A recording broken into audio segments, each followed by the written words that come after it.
Welcome to a quick sharp review of All-Star Superman, the Deluxe Edition. I'm going to be talking a bit about this physical release. I'm going to be talking about the story and the art, and then I'm going to be talking about what music I'd recommend listening to and reading it. So this is the hardcover version of All-Star Superman by Grant Morrison and Frank Quietly.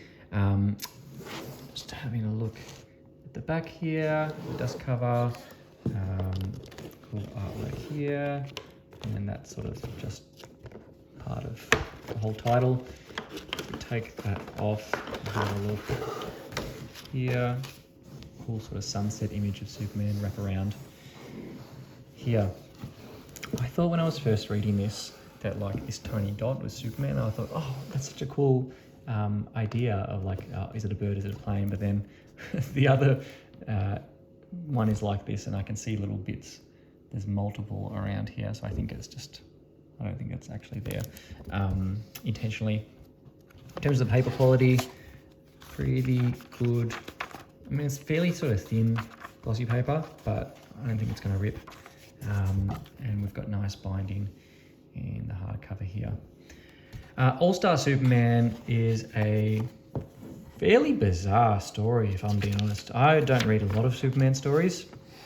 I've heard this described as the only Superman story you need because it sort of encapsulates a lot of them, but a lot of it is a series of vignettes of Superman doing these heroic acts, and he sort of only has a limited time to do all these things before he may not be able to do anything again. That's sort of the central premise of the book, so I don't think I'm really spoiling anything there.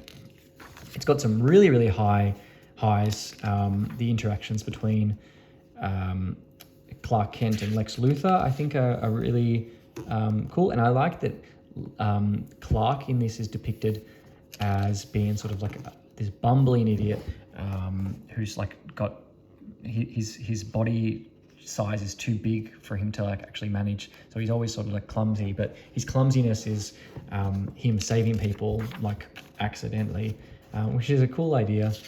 There are some weird stories in this, like where there's like a whole chapter about Jimmy Olsen, and he's like dressing in all these different disguises. Again, I'm not super familiar with Superman, so maybe that's a thing that happens. There's this weird storyline where these two strong guys are like, oh, we want to take Lois Lane on a date, and then Superman's like, no, she's my girlfriend. Let's do some strong things so we can fight for her.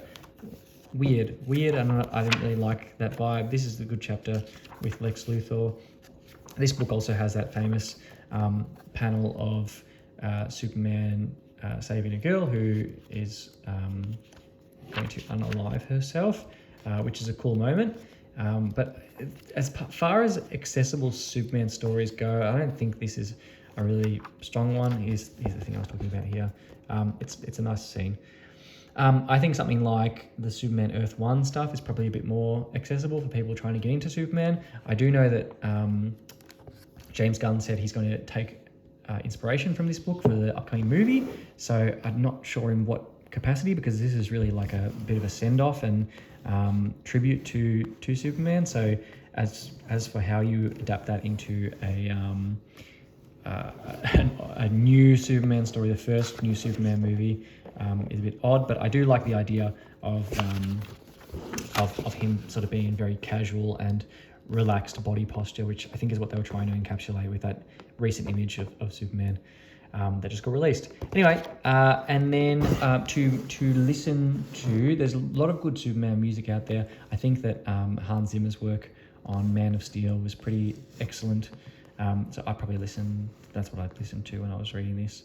Anyway, let me know what you think. Do you like other Superman stories better than this one, or is this the GOAT?